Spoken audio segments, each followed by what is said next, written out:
Ils ont rencontré ces investisseurs, ils ont présenté leur projet et là, un des investisseurs dit « Mais si vous aviez l'argent aujourd'hui, est-ce que vous investiriez ?» Et là, ils se sont regardés et ils n'ont pas su quoi répondre. Et là, c'était fini. Et c'était fini, les investisseurs ont dit non. Ils se sont retirés. Pourquoi? Parce que ce manque de confiance, il avait finalement aussi, ce manque d'assurance, il a eu un impact, il a déstabilisé les gens qui étaient prêts, potentiellement en tout cas prêts à investir puisqu'ils étaient d'accord de les rencontrer. On va d'abord aborder cette thématique-là que j'aimerais en premier, c'est le syndrome de l'imposteur. Tu sais, cette fameuse petite voix qui nous dit dans notre tête, parfois qui nous murmure « t'es pas assez bon » ou « t'as eu de la chance dans ce que t'as entrepris » ou « on va te démasquer, t'es un imposteur ». Ça, c'est un peu ce sentiment d'illégitimité, même quand on sait qu'on a les compétences et les résultats pour prouver le contraire. Et c'est fascinant parce que ça touche tout le monde, les entrepreneurs débutants, mais aussi les dirigeants expérimentés à chaque niveau. Moi, je crois quand on a préparé le podcast, tu m'as dit d'avoir accompagné plus de 8000 personnes pour se lancer dans leur entreprise en l'espace d'une vingtaine d'années. Comment tu as vécu ces moments clés? Comment tu as aidé d'autres des entrepreneurs à surmonter ce syndrome-là ou cette problématique-là? Et si toi aussi, tu as été confronté un petit peu à ça, est-ce que tu serais d'accord de nous partager peut-être une ou deux anecdotes à ce sujet? Alors, moi, j'en ai plusieurs. Et je dirais que c'est vrai, j'ai accompagné plus de 8000 personnes. Et j'ai vraiment eu la chance aussi d'accompagner ces personnes dans ce trajet-là. Et donc, ce syndrome-là, il s'est manifesté plein de fois. Je dirais probablement même chez la majorité. Mais pour moi, ça s'est manifesté plutôt par comment fixer mes prix, en fait. Puis comme j'étais quand même nouveau, certains domaines, le placement personnel, c'était assez simple, mais j'avais d'autres services et du coup, j'étais pas très, je me sentais pas super légitime parce que j'avais estimé que j'avais pas encore beaucoup d'expérience, alors que dans les faits, c'était pas le cas. Et surtout, je savais pas trop quel prix demander et j'avais toujours peur d'être trop haut. Et puis quand tu démarres, c'est aussi ça, trop haut, puis que les gens ils vont pas acheter en fait parce que c'est trop cher. Donc c'est surtout à ce niveau-là que ça s'est traduit chez moi. Mais mon premier déclic, justement par rapport à ça, c'était justement lié à un monsieur qui m'avait contacté pour faire quelque part tout simplement un bilan de compétences, une des compétences que j'avais. Et je me souviens très bien parce que ce monsieur qui m'avait contacté, c'était un gars assez rentre-dedans comme ça, pète sec. Et puis moi, je venais des RH, donc oui, j'avais fait du placement personnel, j'avais fait de l'accompagnement, j'avais déjà fait des bilans de compétences, mais là, j'avais pas un super feeling avec lui. Et comme j'ai dit, je le trouvais assez arrogant en fait. Puis j'avais pas trop envie de bosser avec lui en réalité. Donc je lui ai proposé de faire une offre. J'ai dit, je vais coter ça en touche. Puis je me suis dit, tiens, je vais doubler les prix parce que là, je suis sûr qu'il va refuser le truc. Mais quand je lui ai fait l'offre, ma plus grande surprise, c'est finalement, il m'a dit, oh, d'accord, très bien, on commence quand? Puis là, ça fait un déclic chez moi. J'ai dit, oh purée.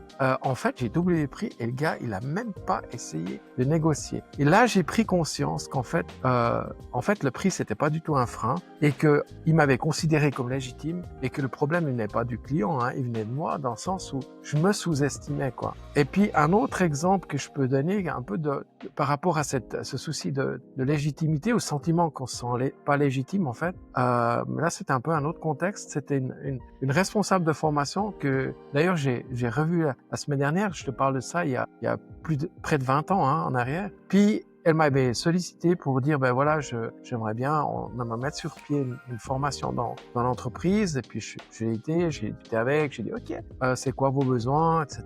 Et puis j'ai pris mes notes, j'ai résumé. Puis là elle me pose une question redoutable. Elle me dit est-ce que vous avez déjà donné ce genre de formation? Et là moi je peux pas mentir, donc je voulais être honnête avec elle. J'ai dit tant pis, là je pense que mon truc il va foirer, mais tant pis, je vais quand même dire la vérité. Et j'ai dit écoutez, franchement, ça faisait 1 heure qu'on discutait quand même.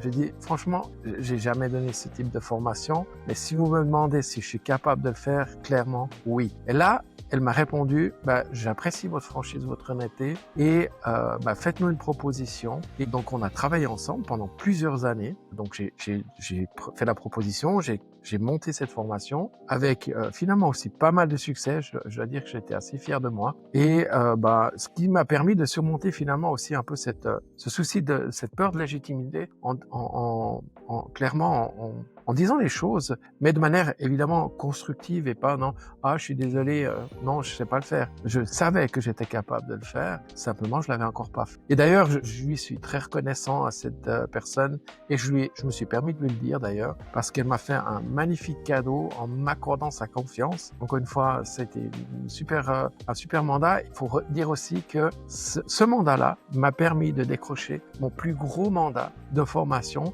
parce que j'avais déjà du coup la formation et j'ai pu former dans une entreprise plus de 500 personnes sur cette thématique-là. Donc c'était pour moi un mandat après qui a duré 5 ans où j'ai pu former 500 personnes en français et en allemand. Donc voilà un petit peu pour te donner des exemples par rapport à ça. C'est intéressant et on voit aussi que des fois il faut donner la chance, faire confiance et c'est comme ça qu'on peut aussi développer son potentiel et montrer de quoi on est capable. Dans ton expérience que tu as pu vivre, là on a parlé de toi, mais des entrepreneurs des personnes que tu as pu accompagner dans ce cheminement d'entrepreneur, le syndrome de l'imposteur, il s'est manifesté comment toi? Alors oui, j'ai plusieurs exemples et puis c'est vrai que un qui m'avait marqué d'exemple, c'était deux personnes qui étaient associées dans un projet en fait et qui recherchaient des investisseurs. Et avec mon collègue, à l'époque avec qui je travaillais, il avait un réseau d'investisseurs. On les avait préparés à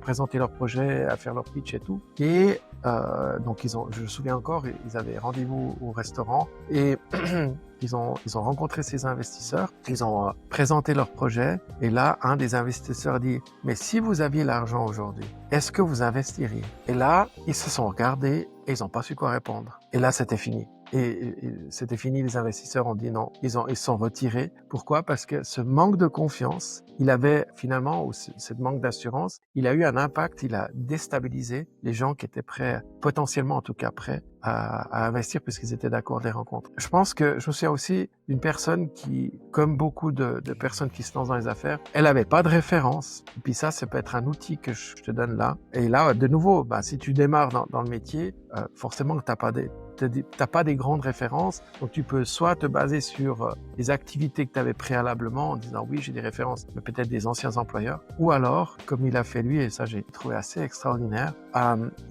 donc le prospect lui a demandé s'il avait des références et il n'en avait pas. Et là, il lui a répondu non, mais non, il a dit non, et ma première référence, ça sera vous, et j'ai aucun intérêt à vous décevoir. Tu peux t'imaginer l'impact que ça a eu pour cette personne, donc il a décroché le mandat, parce que dans la tête de la personne, je peux m'imaginer qu'elle se dit, ouais, il va se donner à fond pour que je sois satisfait. Ça peut être intéressant de relever, tu vois, c'est comment tu te positionnes finalement par rapport à ça. Donc il faut en avoir conscience. Puis aussi reconnaître que en général, la plupart des gens que j'ai accompagnés, ça j'aimerais quand même le souligner, en fait, c'est dans nos têtes que ça se passe et que en réalité, on est tout à fait compétent, on sait le faire. C'est juste ce qui est nouveau pour nous, c'est la posture d'être prestataire plutôt que d'être employé dans une entreprise. Bah écoute, la réplique de ton dernier exemple, elle est vraiment excellente parce que ça montre en fait, les deux histoires montrent vraiment le parallèle entre peut-être la confiance en soi de l'autre,